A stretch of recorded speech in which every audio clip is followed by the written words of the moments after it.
আল্লাহ নবীর মাথার মধ্যে একটা আঘাত করলো, রক্ত বের হইতেছে। নবীজি মাথায় হাত দিয়া রক্ত মাখা মাথা লইয়া নবী আবার বাড়িতে ফিরে আসলেন।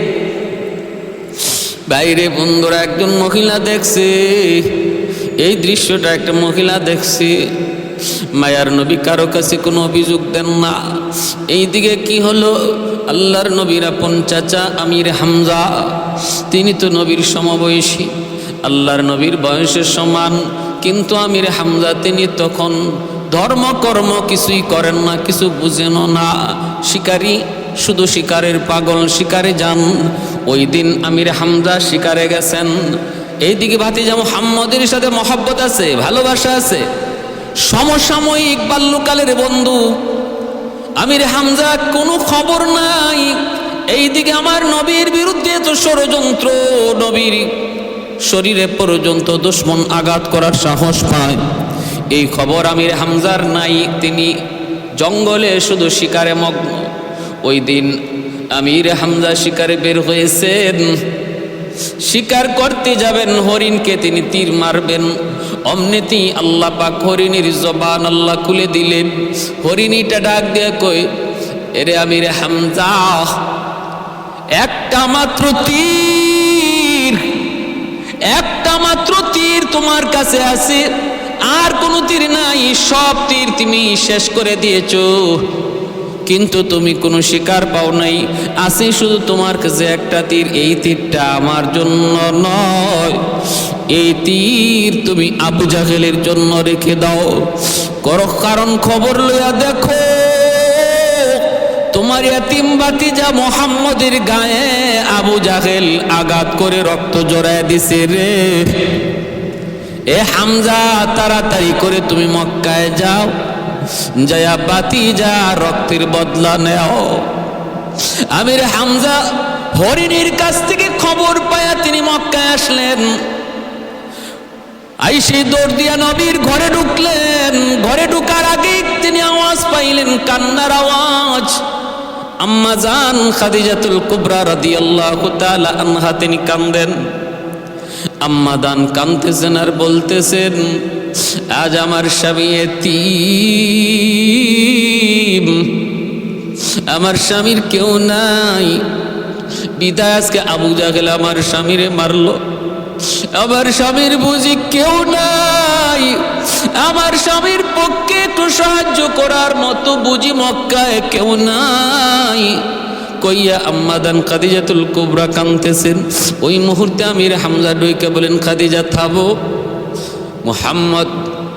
মুহাম্মদ নিঃস্ব অসহায় হয়ে যায় নাই, মুহাম্মদের চাচা হামজা এখনো দুনিয়ায় জীবিত। কি হয়েছে বলো বাবা, কি হয়েছে বল, মুহাম্মদ বল কি হয়েছে। কয়বার চাচাকে বড় আশা নিয়ে দাওয়াত দিয়েছিলাম, বিনিময়ে আমার মাথায় আঘাত। আমির হামজা আর দেরি করলেন না, সাথে সাথে হুঁশ ফিরে আসলো। এই খবর তো আমাকে কেউ মানুষে দেয় নাই, আমাকে খবর দিয়েছে কে ভাতিজা জাননি? আমাকে খবর দিয়েছে জঙ্গলের একটা হরিণ, জঙ্গলের ওই হরিণ আমাকে পাঠাইছে। সাথে সাথে আমির হামজা তলোয়ার হাতে নিয়া আবু জাহেলের আবু জাহেলের সেই বন্ধু বান্ধব নিয়ে আড্ডা দিতেছে। ওই আড্ডাখানায় যাইয়েই আমির হামজা হাজির। ডাক দিয়ে উঠলেন, এরে আবু জাহেল শোন, এসে গেছে আমি হামজা। মনে করেছ আমার ভাতিজা এতিম, বুঝি তার কেউ নাই? আরে মুহাম্মদের চাচা হামজা এখনো মরে যায় নাই। আমার ভাতিজার অপরাধ কি? তোর কোনো ডাকাতি করেছে, তোর কোনো ক্ষতি করেছে? কয় না, কোনো ক্ষতি করে নাই, কোনো মানুষের ক্ষতি আমার ভাতিজা করে নাই। তাহলে অপরাধ কি? তুই আমার ভাতিজার গায়ে কেন মারলি? এই কথা বলা মাত্রই, বইলেই দেরি নাই, আমির হামজা তলোয়ারের বাট দিয়া আবু জাহেলের মাথায় মারলেন। সাথে সাথে মাথা থেকে রক্ত ফিনকি দিয়া বের হতে লাগলো। আবু জাহেল কয়, হামজা একটু থামো থামো। কে থামাতামি? আগে বসে দিছেন ওর মাথায়, ফিনকি দিয়ে রক্ত বের হয়। সাঙ্গপাঙ্গগুলি তারা দাঁড়ায় হামজার গায়ে হাত তোলার জন্য। আবু জাহেল রক্তাক্ত অবস্থায় মাথায় হাত দিয়েও কয়, থাম, তোরা কেউ হামজার গায়ে হাত উঠাইবি না, কারণ তোরা কেউ না চিনলেও আমি হামজারে খুব ভালো করে চিনি। বিপদ আর বাড়াইও না, আগুন যদ্দুর আছে অদ্দুরই রাখো, আর বাড়াইও না, আর চেতায়ও না। ভাইয়েরা বন্ধুরা, এরপরে আমির হামজা বলেন, তাহলে আরেকটা কথা শুন, আমার বাতিজা ইসলাম ধর্মের দাওয়াত দেওয়ার কারণে, ইসলাম ধর্মের দাওয়াত দেয়, এটাই যদি তার অপরাধ হয়, তাহলে আজকে ভরা মজলিসে তোরা শুনে নে রে, আমি মুহাম্মদের চাচা হামজা কথা দিলাম, এখন থেকে আমি আমার ভাতিজার ধর্ম ইসলাম ধর্ম গ্রহণ করে নিলাম। সুবহানাল্লাহ। कौनैन मुख्तार खुदा तुमको बनाया, कौनैन मुख्तार खुदा तुमको बनाया, उम्मत का निगाहबान खुदा तुमको बनाया, उम्मत का निगाहबान खुदा तुमको बनाया, मौला मेरा आशिक, मौला मेरा महबूब मेरा। ভাইরা বন্ধুরা, জন্য ভালো করে একটু মনোযোগ দিয়ে কথাটা শুনুন, খেয়াল করে শুনুন।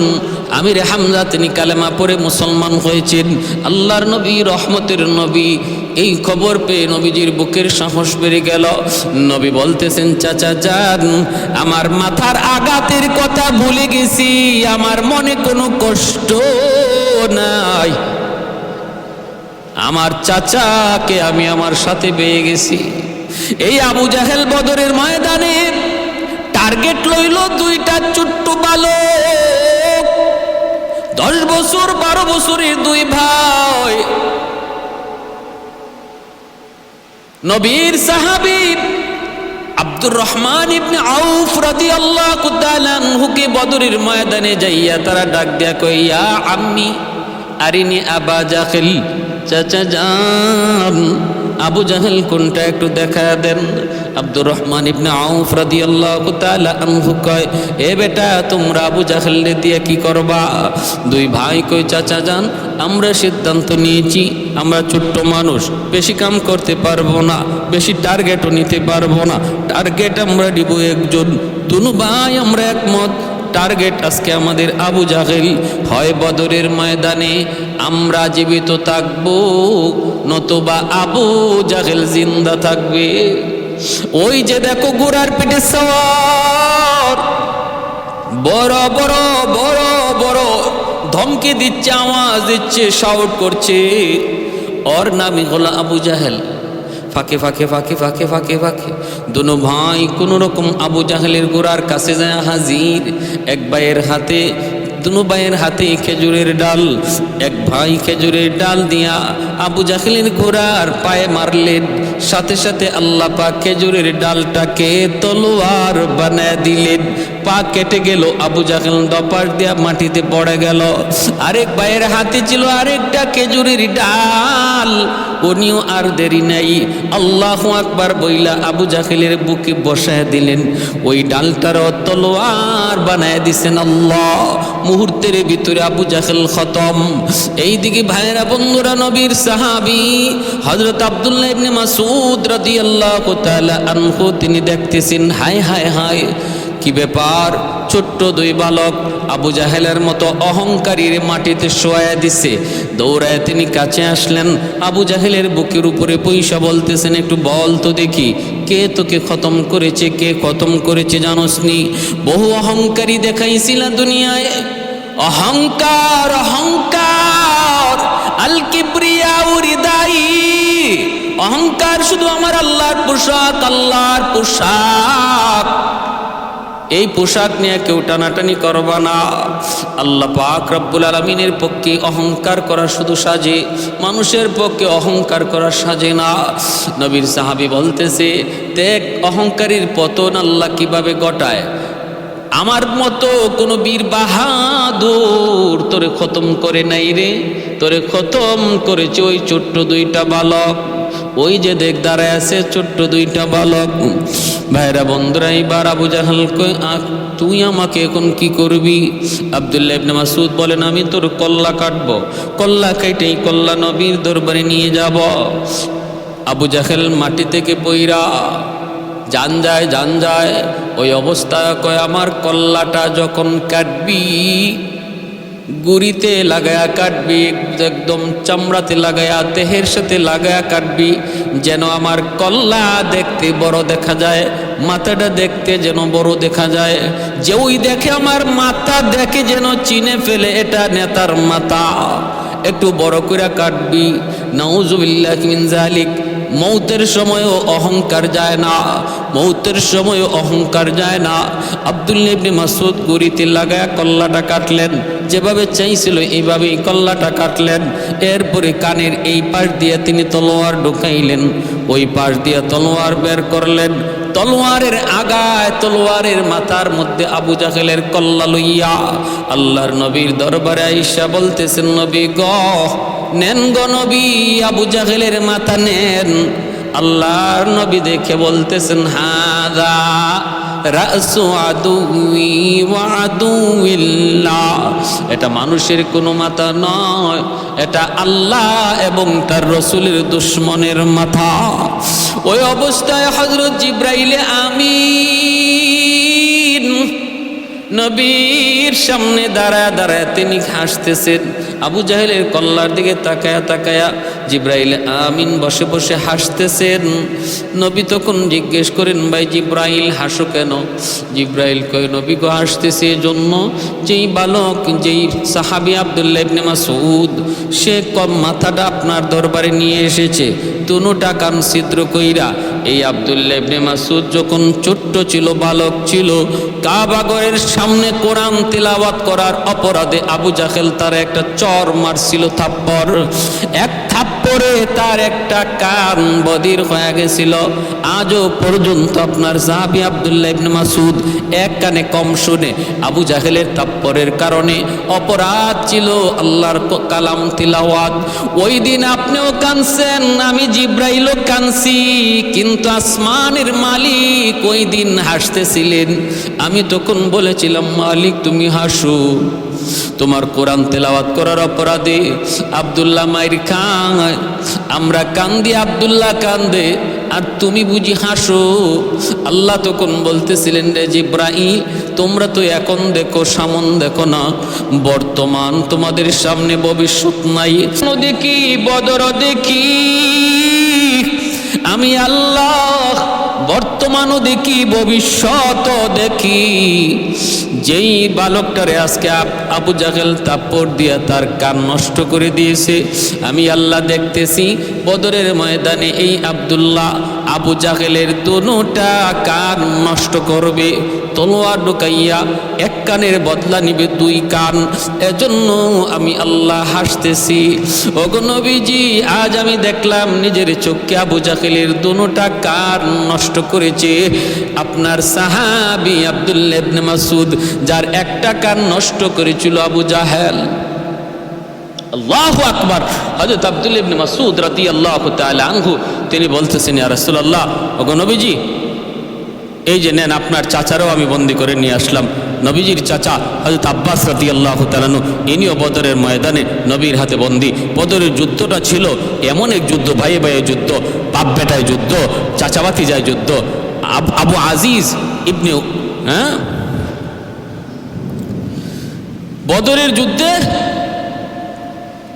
হযরত আবু বকর সিদ্দিক রাদিয়াল্লাহু তাআলা আনহু নবীর পক্ষে, ওনার সন্তান আবু জাহেলের পক্ষে, ওনার সন্তান আবু জাহেলের পক্ষে। আবু আজিজ বিন উমায়েরের হাতে হলো কাফেরদের পতাকা, আর মুসআব বিন উমায়ের রাদিয়াল্লাহু তাআলা আনহুর হাতে হলো মুসলমানদের পতাকা। আর দুজন হলেন আপন ভাই, দুজন আপন ভাই। একজনের হাতে কাফেরদের পতাকা আরেকজনের হাতে মুসলমানদের পতাকা। এমন এক যুদ্ধ ছিল বদরের যুদ্ধ। নবী একদিকে, নবীর আপন চাচা হযরত আব্বাস রাদিয়াল্লাহু তাআলা আনহু নবীর বিপক্ষে এই বদরের যুদ্ধে তিনি নবীর হাতে বন্দী। আব্দুল্লাহ ইবনে মাসউদ বলতেছেন, ইয়া রাসূলুল্লাহ, আমি বন্দী করে এনেছি।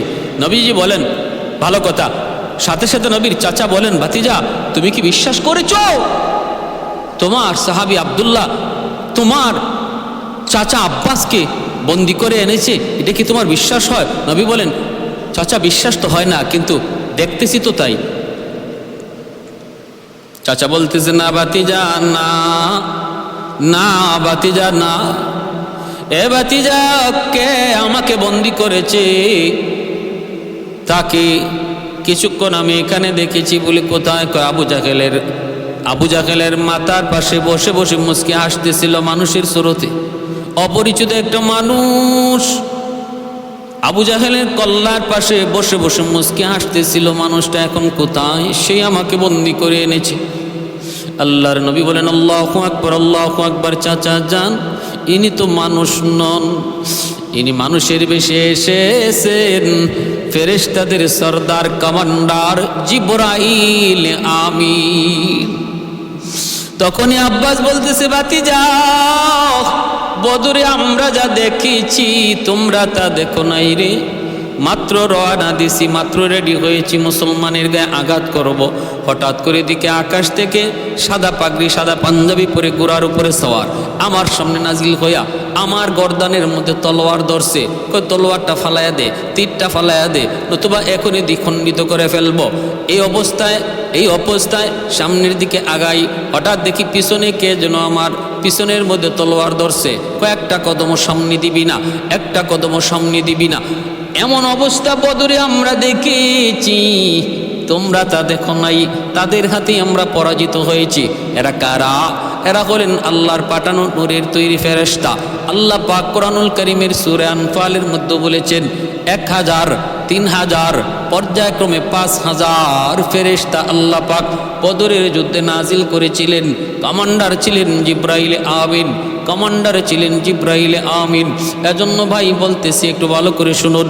আবু জাহেলের মতো এত বড় নিকৃষ্ট পাষণ্ড জালেমের অপমৃত্যু হয়েছে, খতম করেছে, ধ্বংস হয়েছে নাবালক দুইটা ছোট্ট বালকের দ্বারা, যাদের নাম হলো মুআজ আর মুআওয়াজ। আপন দুই ভাই। এজন্য ভাইরে, অহংকার করা ভালো নয়। আল্লাহর মোকাবেলা কইরা কেউ কোনোদিন পারে নাই, পারবেও না, কোনোদিন পারে নাই, পারবেও না। আল্লাহর মোকাবেলা করার অর্থ হলো নিজের মাথা দিয়া দেয়াল ভাঙ্গা। মাথা দিয়া যদি কেউ দেয়াল ভাঙতে চায়, দেয়ালের কোনো ক্ষতি হয় না, কিন্তু নিজের মাথার অস্তিত্ব থাকে না, অস্তিত্ব থাকে না। বুদ্ধিমান কখনো আল্লাহর মোকাবেলা করে না, আল্লাহর মোকাবেলা করে না। আমার নবী, মায়ার নবীর জন্মের 1000 বৎসর আগের একটি বাস্তব ঘটনা বলতেছি, শুনেন। ইয়ামেনের একজন বাদশা ছিল, যার নাম তুব্বাই আউয়াল হিময়ারি। খ্রিস্টান ধর্মের একজন মানুষ, পাদ্রীদেরকে বড় মহব্বত করত। 400 জন পাদ্রী, খ্রিস্টান ধর্মের পণ্ডিত সর্বদা তার রাজ দরবারে থাকত এবং তাদের পরামর্শ নিয়ে সে চলত। আগেকার যুগে এমন বহু বাদশা ছিল রে ভাই, তারা রাজ দরবারে উলামায়ে কেরামদেরকে রাখত, তাদের পরামর্শ নিত, পরামর্শ মতো চলত। কারণ উলামায়ে কেরামের জেহেনের মধ্যে আল্লাহ দুনিয়া আখিরাতের জ্ঞান দান করেছেন, দুনিয়া আখিরাতের জ্ঞান দান করেন। এজন্য ভাই, ওই তুব্বাই আউয়াল হিময়ারি সেও এইভাবে 400 জন আলেমকে সর্বদা তার রাজদরবারে রাখত। একদিন বাদশা বলতেছে, আমার মন চায় আমি একটু কাবাগুর দেখব, আমি একটু মক্কা যাব। এই বইলা সৈন্য সামন্ত লইয়া 400 জন পণ্ডিত, 400 জন খ্রিস্টান ধর্মের পণ্ডিত সাথে লইয়া বাদশা রওয়ানা দিল। তারা হলেন তাওরাত কিতাবের পণ্ডিত। তাওরাত কিতাবের মধ্যে তাদের ছিল পাণ্ডিত্য। ভাইরা বন্ধুরা, তখনকার সময় তাওরাত ইঞ্জিল ছিল নির্ভেজাল আসমানি কিতাব। তাওরাত ও আসমানি কিতাব, ইঞ্জিল আসমানি কিতাব, পরিবর্তিত ছিল না। আল্লাহ যেভাবে নাজিল করছেন এভাবেই ছিল। বর্তমানে বাইবেল বলেন আর যাই বলেন, এর কোনোটাই আল্লাহ যে আকার, যে ভঙ্গিতে, যে অবস্থায়, যেভাবে নাজিল করেছিলেন এই অবস্থায় নেই। সারা পৃথিবীতে বাইবেল যে কী পরিমাণ আছে, লন্ডনের বাইবেল আমেরিকার বাইবেলের সাথে মিলে না, আমেরিকার বাইবেল জাপানের বাইবেলের সাথে মিলে না। যার যেভাবে মন চায় এইভাবেই পরিবর্তন করে রাখছে। যদি অরিজিনাল আল্লাহ প্রেরিত বাইবেল আর ইঞ্জিল কেউ পড়ে থাকে, তাহলে সেই বাইবেল আর ইঞ্জিলে আমার নবীর আগমনের সুসংবাদের কথা পাবে। কারণ আল্লাহ প্রত্যেকটা নবীকে তার আমার নবীর আগমনের ব্যাপারে সুসংবাদ দিয়েছেন। প্রত্যেকটা আসমানি কিতাবে নবীর আলোচনা রেখেছেন। বাদশা বলতেছে আমি মক্কা যাব। সৈন্য সামন্ত নিয়ে মক্কার উদ্দেশ্যে রওনা দিল। মক্কার উদ্দেশ্যে রওনা দিল। ভাইরা বন্ধুরা, এইবার বাদশা দেখতেছি মক্কায় ঢুকবে, এত বড় বিশাল বহর, এত বড় একজন প্রভাবশালী বাদশাহ, কিন্তু মক্কার কোনো মানুষ তার সুস্বাগতম জানানোর জন্য বের হয় না, সুস্বাগতম জানানোর জন্য বের হয় না। বাদশা এবার আলেমদেরকে জিজ্ঞেস করলো, ও তাওরাত কিতাবের পণ্ডিত, উলামায়ে কেরাম, একটু বলুন, এত বড় সম্মানী আমি একজন মানুষ, মক্কার মানুষদেরকে জানাই আসলাম, কিন্তু একজন মানুষও আমার সম্মানে বের হলো না, মক্কা থেকে বের হলো না। ঘটনা কি? এতটা আমার সাথে তারা এমন আচরণ কেন করলো? এটা আমার সঙ্গে বেইজ্জতি, এটা আমার প্র্যাকটিসের মধ্যে আঘাত করেছে, এটা আমার সম্মানে, আত্মসম্মানে আঘাত করেছে। কেন তারা এমন করলো? তখন উলামায়ে কেরাম বলতেছে, বাদশা জাপনা, মক্কার মানুষের কাছে একটা ঘর আছে, যেই ঘরের নাম হলো খানায় কাবা। ওই ঘরের মালিক হলেন আমার আল্লাহ। এই ঘরের চেয়ে দামি আর কিছু তাদের কাছে নাই। পৃথিবীতে আল্লাহর ঘরের চেয়ে দামি আর কিছু নাই। অতএব যেই সবচেয়ে দামি জিনিস তাদের কাছে আছে এই ঘর, এই বাইতুল্লাহকে রেখে তারা কারো সম্মানে মক্কা থেকে বের হয় না। আল্লাহর ঘরের সামনে আর কাউকে বেশি সম্মান দেয় না।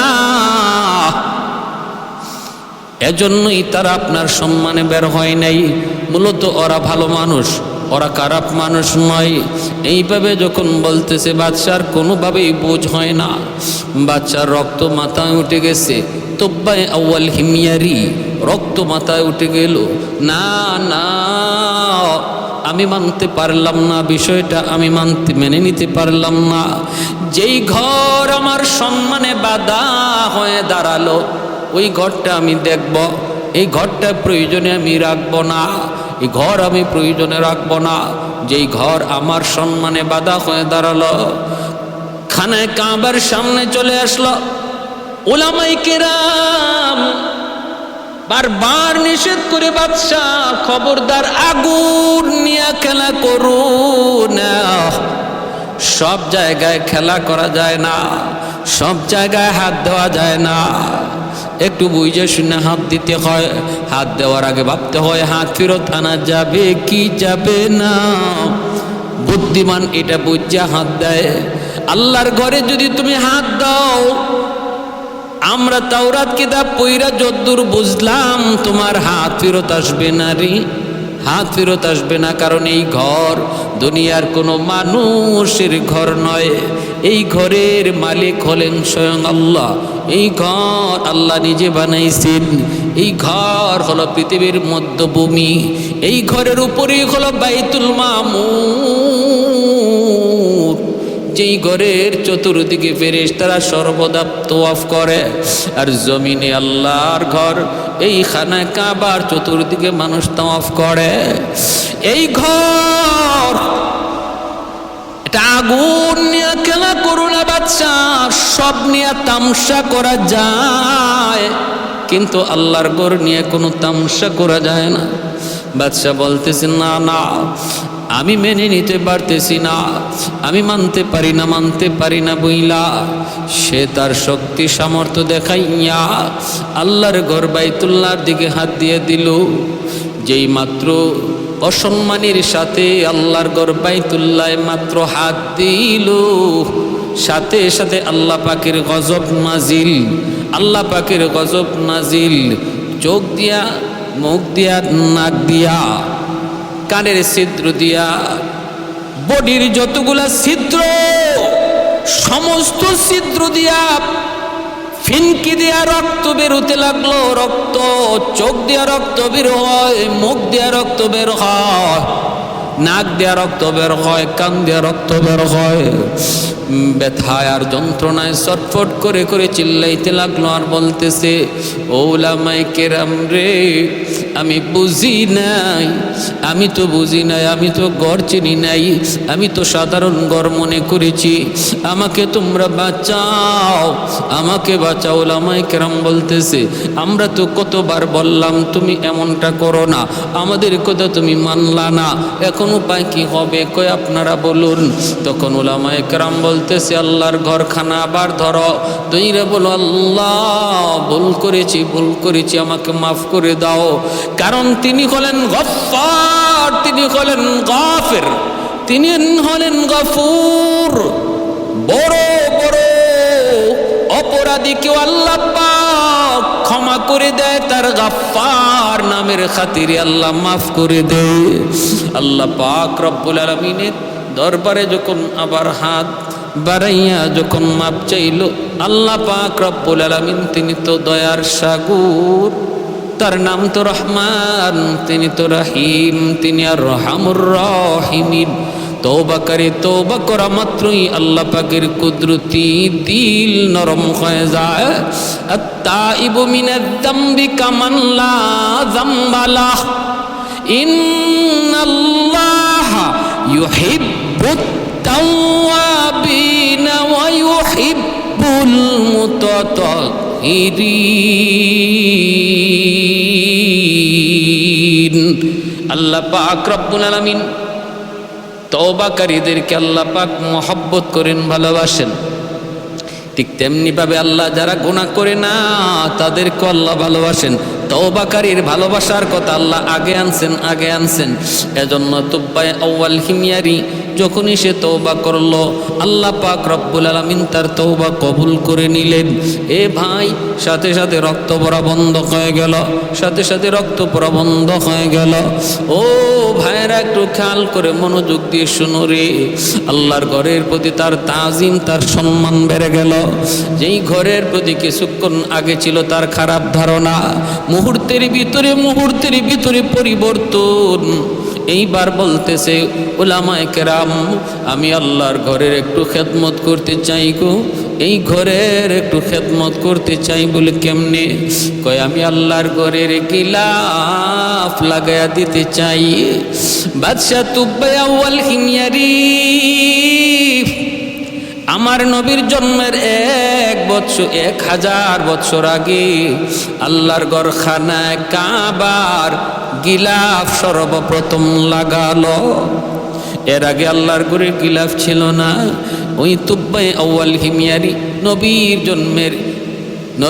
জন্মের 1000 বছর আগে সে আল্লাহর ঘরখানায় কাবার গিলাফ লাগায়া দিল।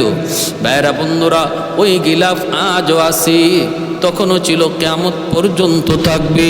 শুধু পরিবর্তন হয়, বদলানো হয়, কিন্তু সিস্টেম চালু আছে।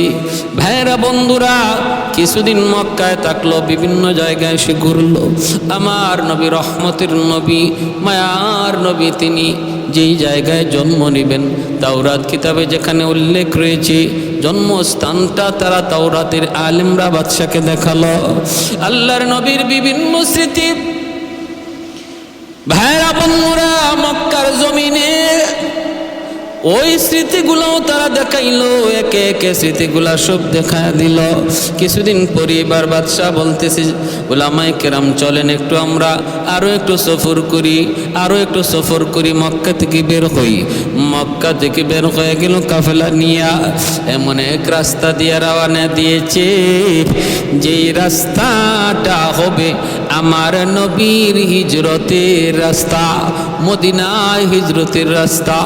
কিন্তু তখন তো এই রাস্তা যে হিজরতের রাস্তা কেউ জানে না, জানার কথাও না, কারণ আমার নবীর এখন জন্মই হয় নাই। কিন্তু বাইরা ওই হিজরতের রাস্তার বিবরণটাও আল্লাহ পাক তাওরাত কিতাবের মধ্যে উল্লেখ করেছেন। নবী মদিনা হিজরত করবেন, মদিনা শহরের বিবরণ আল্লাহ তাওরাত কিতাবে উল্লেখ করেছেন। যেই মাত্র তারা এই রাস্তাটা দিয়ে রওনা দেয়, 400 জন আলেম, তাওরাত কিতাবের আলেম, একজন আরেকজনের চেহারার দিকে তাকায়, তাকে বলতেছে কি ব্যাপার, রাস্তার কন্ডিশনটা একটু দেখো। হায় হায়, আমরা তো তাওরাত কিতাবের মধ্যে একটা রাস্তার বিবরণ পড়েছি, যেই রাস্তাটা হবে আখিরি জমানার নবী, আখিরি নবী মুহাম্মদুর রাসূলুল্লাহ সাল্লাল্লাহু আলাইহি ওয়াসাল্লামের হিজরতের রাস্তা। তোমরা কি পড়ো নাই? কয় পড়েছি। ওই রাস্তার বিবরণটা কেমন একটু দেখো, আর তাওরাত কিতাবের বিবরণ একটু মিলাও। একে একে মিলায় তারা দেখে 100 মিলে গেল। বাদশা জিজ্ঞেস করে, উলামায়ে কেরাম কিসের আলোচনা হয় আমাকে একটু বলো। তারা বলতেছে, বাদশা জাহাপনা, আমরা তাওরাত কিতাবের মধ্যে একটা রাস্তার বিবরণ পেয়েছি, ওই বিবরণের সাথে এই রাস্তার 100 মিল। কোন রাস্তা? যেই রাস্তা হবে আখিরি নবীর হিজরতের রাস্তা, মদিনায় হিজরতের রাস্তা। অতএব যেই রাস্তা দিয়ে আমরা চললাম এটাই হলো নবীর মদিনায় হিজরতের রাস্তা, কোনো সন্দেহ নাই।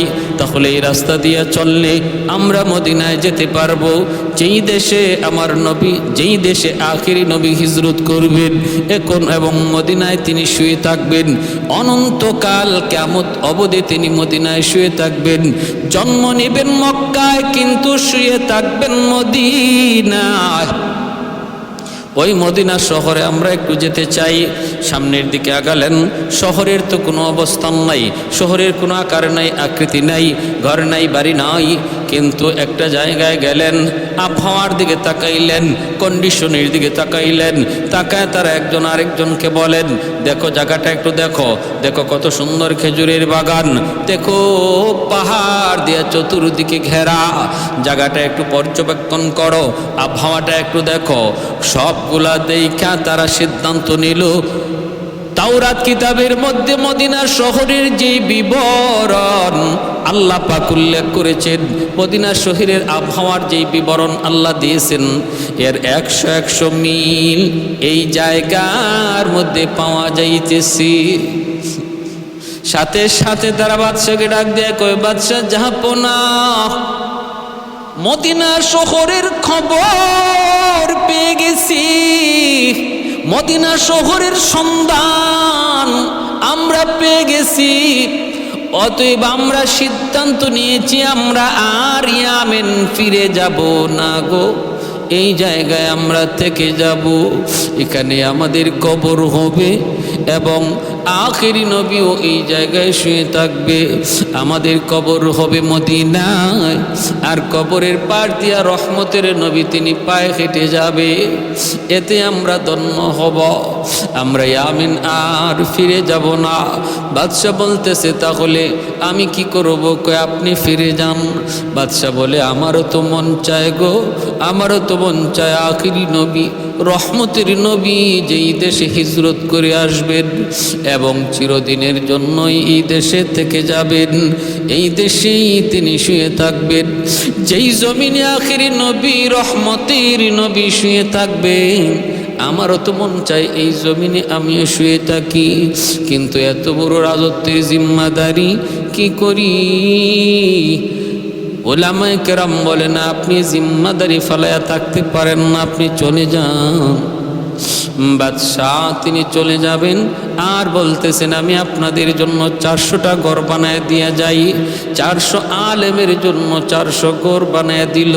একটা ঘর বাদশাহ বানায় দিলেন ব্যতিক্রম, আলাদা করে একটা মনের বাসনা দিয়ে একটা ঘর বাদশাহ বানাইলেন।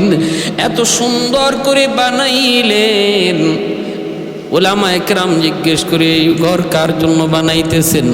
বাদশাহ তখন বলতেছে আমার নবী, আখিরি নবী, রহমতের নবী যখন মক্কা থেকে মদিনায় হিজরত করবেন, মক্কার আপনজনেরা তার ঘর বাড়ি দখল করে নিবে, মদিনায় তিনি আসবেন, মদিনার আনসারগণ তারে কুলে তুলে নিবে, কিন্তু মদিনায় তার নিজস্ব কোনো ঘর থাকবে না, বাড়ি থাকবে না।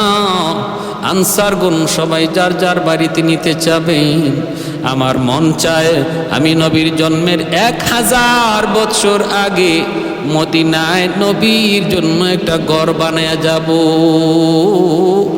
যেই ঘরের মালিক হবেন আখেরি নবী, রহমতের নবী, নবী মুহাম্মদুর রাসূলুল্লাহ সাল্লাল্লাহু আলাইহি ওয়াসাল্লাম। तो खुल्कत में मिली किसको ये आली नसवी है, खुल्कत में मिली किसको ये आली नसवी है, तो फख्र रसूल हाशिमियो मुतलबी है, तो फख्र रसूल हाशिमियो मुतलबी है। ऐ नूर खुदा दूर हो मैं तेरे हरम से, खाली हो मेरा हाथ भी दीनारो दिरहम से, खाली हो मेरा हाथ भी दीनारो दिरहम से। अल्लाह ने बनाया तुम्हें, अल्लाह ने बनाया तुम्हें सुल्तान मदीना, मेरी तमन्ना है मुझे जाने मदीना, मेरी तमन्ना है मुझे जाने मदीना। ভাইরা, একটা ঘর বাদশাহ তুব্বাই আউয়াল হিমিয়ারি মনের মাধুরী দিয়া বানাইলো, আর বানায়া ঘরে তালা দিয়া চাবিটা আমির সাহেবের হাতে দিয়া আরেকটা চিঠিও আমির সাহেবরে বুঝাইয়া দিল। বলল যেদিন আপনি চলে যাবেন, আপনার ইন্তেকালের আগে আপনার সন্তানের হাতে চিঠি আর চাবি দিয়ে যাবেন, সে আবার তার সন্তানের হাতে দিয়ে যাবে।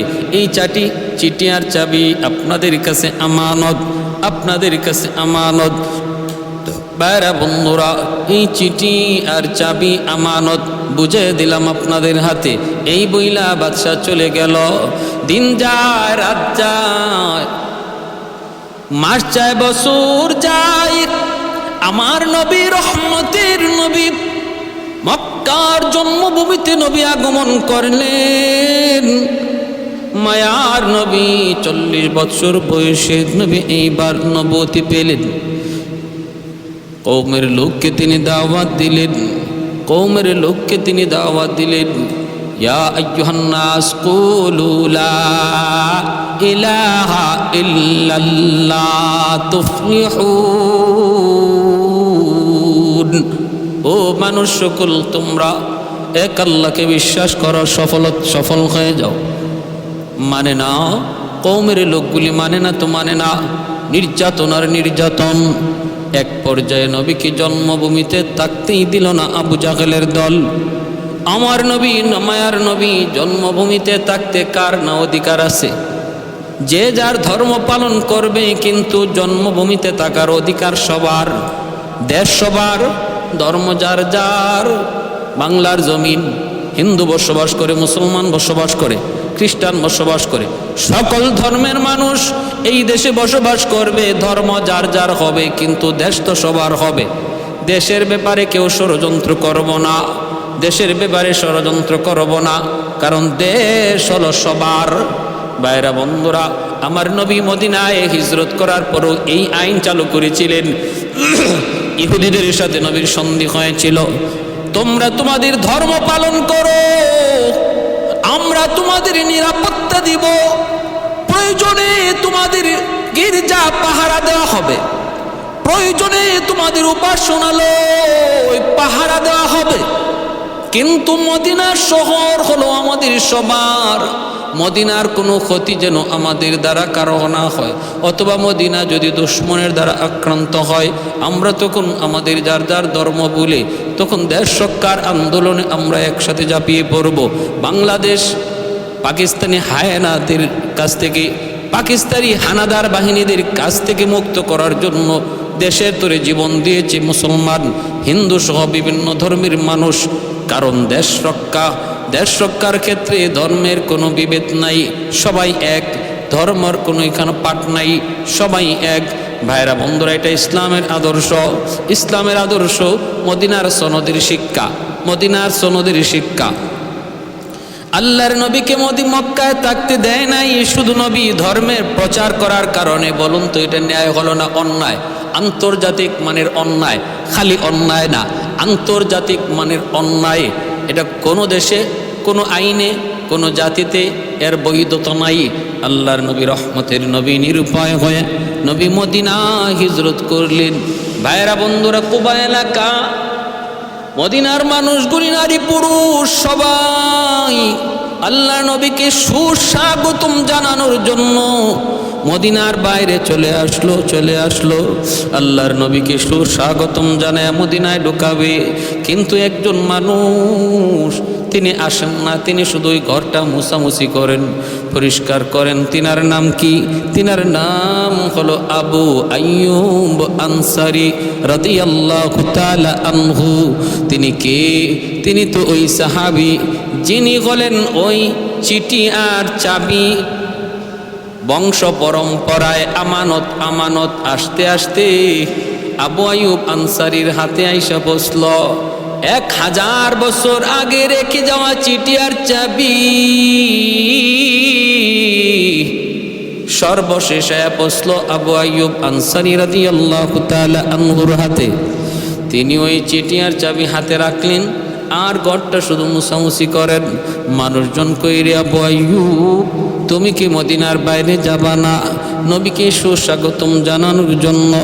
আবু আইয়ুব আনসারী বলতেছে, তোমরা যাও গো, আমার মন বলে নবী আমার খুঁজে, আমার তালাশে এখান পর্যন্ত আসবেন, কারণ আমার হাতে নবীর একটা আমানত আছে, আমানত।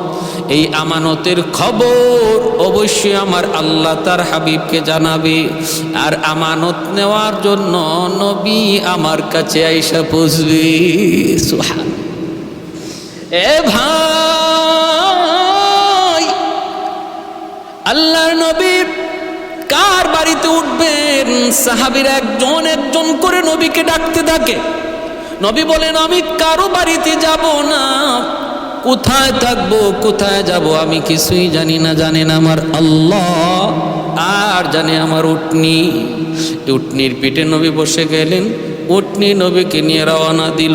কেউ উটনিকে রাস্তা দেখায় না, কোন দিকে যাবে তাও বলে না। একটা হায়ওয়ান কার ইশারায়? কয় আল্লাহর ইশারায় চলতেছে।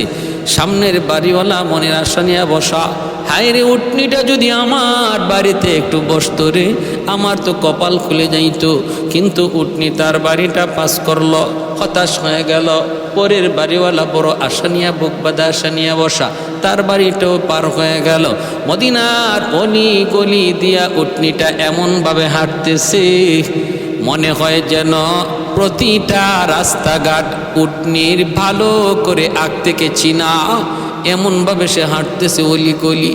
হাঁটতে হাঁটতে পিছনে সাহাবায়ে কেরামের বহর, পিছনে সাহাবায়ে কেরামের বহর, মদিনার আনসার সাহাবীরা পিছনে পিছনে, উটনির পিঠে আমার নবী রহমতের নবী। সামনের দিকে আগুয়ান, সামনের দিকে আগুয়ান উটনি। যাইতে যাইতে যাইতে যাইতে ওই আবু আইয়ুব আনসারী রাদিয়াল্লাহু তাআলা আনহু যার হাতে রেখে যাওয়া তুব্বায়ে আউয়াল হিময়ারির ওই চিঠি আর চাবি আমানত, ওই বাড়িতে যায়া উটনিটা বসলো। সুবহানাল্লাহ, আল্লাহু আকবার। ভাইরা বন্ধুরা, একটু মনোযোগ। আল্লাহ নবী উটনির পিঠ থেকে নবী নামলেন, নাইমাই বলতেছেন, আবু আইয়ুব কোথায় আমার চিঠি, কোথায় আমার সাহেব আল বেদায়া ওয়ান নিহায়া, ইসলামের ঐতিহাসিক ইতিহাস গ্রন্থ আল বেদায়া ওয়ান নিহায়ার মধ্যে তিনি উল্লেখ করেছেন। ভাইরা বন্ধুরা, নবী জিজ্ঞেস করি, আবু আইয়ুব কই আমার চিঠিয়ার চাবি আমার হাতে দাও। চিঠিয়ার চাবিটা তার হাতে দেওয়া হলো। এইবার আল্লাহর নবী চিঠিটা খুললেন, খুইলা দেখেন নবীর জন্মের 1000 বছর আগে ইয়ামেনের বাদশাহ তুব্বাই আউয়াল হিময়ারি বিস্তারিত তার সব সফরের কাহিনী লিখছে। লিখা বলতেছে, নবী গো, এখানে শুয়ে আছেন 400 জন তাওরাতের আলেম, যারা আপনার সাথে চিরনিদ্রায় শুয়ে থাকার নিয়তে আর জন্মভূমি ইয়ামেনে ফেরত যায় নাই। কিন্তু আমি বাদশাহ হওয়ার কারণে পারি নাই। আমারও মনের বড় তামান্না ছিল মদিনায় যেন আমার কবর হয়, কিন্তু হয় নাই। আমার তো দায়িত্ব কাঁধে, চলে গেলাম। কিন্তু নবী গো, আমি হলাম আপনার উপর 1 নম্বর ঈমানদার। আপনি দাওয়াতের আগে, জন্মের আগে আমি আপনার উপর ঈমান এনেছি। ওগো নবীজি শুনেন, মদিনায় হিজরত করে আপনি আসবেন, মদিনায় কোনো আপনার ঘর থাকবে না, বাড়ি থাকবে না। ওই অবস্থায় আপনি কই উঠবেন, কার বাড়িতে থাকবেন? আমি আপনার জন্য একটা ঘর বানায়া দিয়ে গেলাম। এই ঘর কান আমি আপনার মালিকানায় দিয়ে গেলাম। আল্লাহর নবী গো, আমার রেখে যাওয়া এই ছোট্ট হাদিয়াটুকু যদি আপনি কবুল করেন, আমি ধন্য হব, ধন্য হব। আল্লাহর নবী, রহমতের নবী, ওই চাবিটা হাতে নিয়ে তিনি ঘর খুইলা তিনি সবার আগেই ঘরে ঢুকলেন। আর সাহাবীদেরকে বললেন, সাহাবীরা রে, আমার জন্মের 1000 বছর আগে ইয়ামেনের বাদশাহ আমার জন্য মদিনায় ঘর বানায়া গেছি। আল্লাহু আকবার। শাফিয়ে রোজে জাযাউ যা খতিবে আম্বিয়া, শাফিয়ে রোজে জাযাউ যা খতিবে সাহেবে হাউজ লিওয়াজিল খুদা রোজে আতীদ, সাহেবে হাউজ লিওয়াজিল খুদা রোজে আতীদ, সাহেবে আসরার উনামুস আকবর বরমলা, ইলমে ও আজ আউয়ালিনো আখিরি আন্দর মজিদ, ইলমে ও আজ আউয়ালিনো আখিরি আন্দর মজিদ, রহমতুল লিল আলামি খন্দশ খুদাওন্দে করিম, খলক খুলক কওল ফি'ল হাদিয় সিমতে ও হাবিদ। ভাইরা বন্ধুরা, এজন্য বলতেছিলাম আমার নবীর শান আর মান কি বলবো আপনাদের সামনে। নবীর জন্মের বহু বহু আগ থেকে আমার নবীর সম্মানের আলোচনা আল্লাহ শুরু করে দিয়েছেন। তাওরাতে নবীর শান, ইনজিলে নবীর শান, জাবুরে নবীর শান, যতগুলি সহিফা আল্লাহ দুনিয়া নাজিল করলেন, সমস্ত সহিফাতে আমার নবীর শান আর মান। এমনকি শুধুমাত্র নবীর জন্মের আগে যেমন নবীর সম্মানের আলোচনা, নবীর দুনিয়া থেকে বিদায়ের পর হাসরের ময়দানেও আমার নবীর সম্মান কি হবে সেই আলোচনাও আল্লাহ পাক করেছেন। অতএব ভাইয়েরা বন্ধুরা, আমরা আসুন আগে আমাদের নবীকে আমরা চিনি, আমরা কোন নবীর উম্মত, তাহলে নবীর আদর্শ, নবীর সুরত, নবীর সিরত আমাদের মধ্যে আনা সহজ হবে। নবীরই যদি চিনলাম না, আমার নবীর শান আর মানে যদি না বুঝলাম, তাহলে নবীর মতো হওয়ার আকাঙ্ক্ষাও জন্মিবে না। আসুন প্রত্যেকে আমরা নবীর জীবনী পড়ি এবং নিজের জীবনটাকে নবীর জীবনের মতো সাজানোর চেষ্টা করি। ওয়া আখির দাওয়ানা আনিল হামদুলিল্লাহ।